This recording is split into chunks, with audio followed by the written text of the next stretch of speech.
Assalamualaikum warahmatullahi wabarakatuh. Di sini saya Iqbal Habibullah Rendi, NIM B91219102 dari kelas KPI A4, mata kuliah Public Speaking. Nah, di sini saya akan menceritakan tentang kisah Nabi Yusuf yang patut kita teladani. Nah,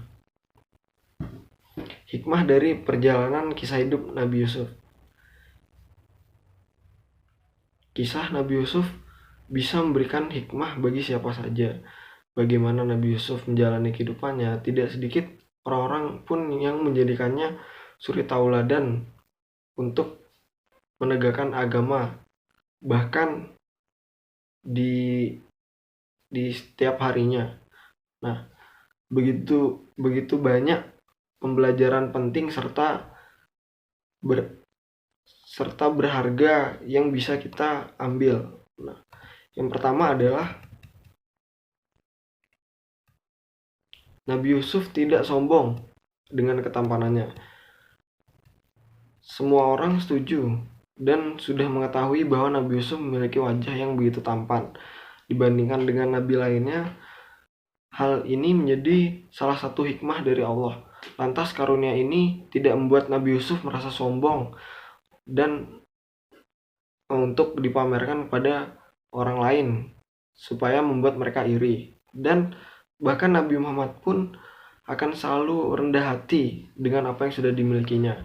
Nah, tidak jarang dirinya selalu mematahkan pujian dari orang lain. Kerendahan hati itu bisa kita jadikan suri tauladan yang baik dan bisa kita implementasikan dalam kehidupan sehari-hari. Nah, yang kedua, selalu menjaga hawa nafsunya.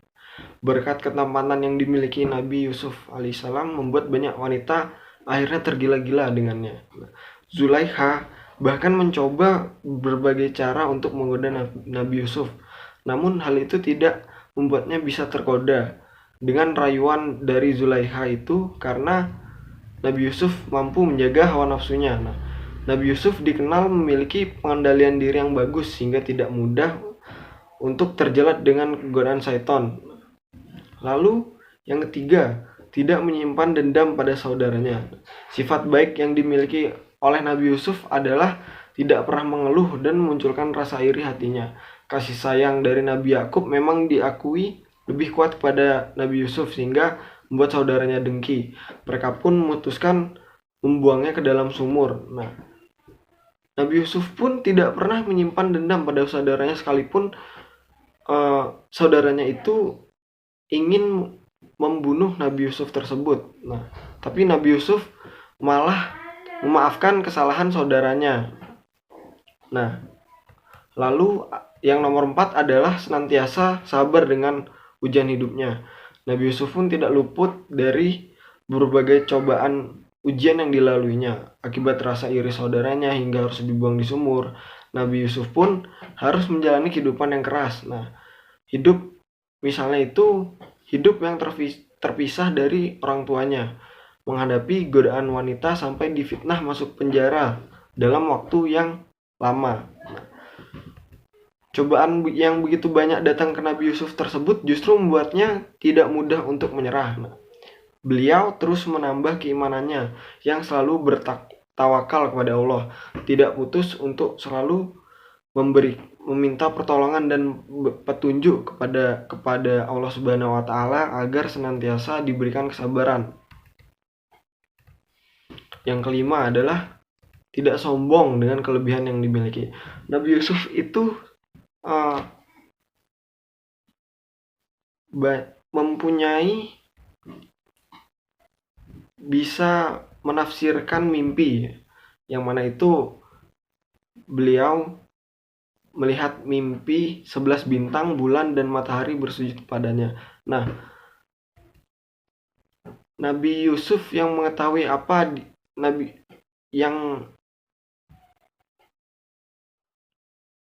Yusuf yang tahu apa itu makna dari mimpi tersebut. Karena itu dia tidak sombong akan kelebihan yang dimilikinya dan tidak memamerkan pada orang banyak. Nah, lalu selalu waspada dan berhati-hati dengan kemungkinan buruk. Kisah Nabi Yusuf juga memberikan pengingat kepada semua orang bahwa hal buruk dapat berasal dari mana saja. Beliau mendapatkan serangan serigala hingga tidak mengelak akan rencana pembunuhan oleh saudaranya sendiri. Tentu contoh tadi sangatlah berbahaya. Meskipun Nabi Yusuf selamat dari sumur akibat pertolongan Allah Subhanahu wa taala, tetap saja keburukan datang di sekitarnya. Beliau pun Nabi Yusuf selalu meminta pertolongan kepada Allah Subhanahu wa taala untuk bisa diberi kelancaran dan meminta perlindungan agar bisa menjadi manusia yang lebih baik.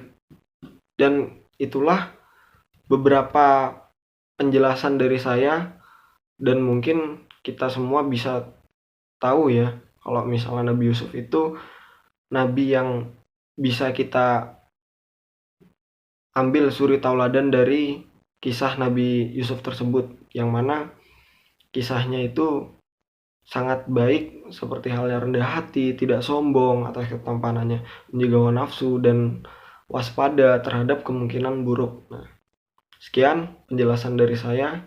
Kurang lebihnya mohon maaf. Wassalamualaikum warahmatullahi wabarakatuh.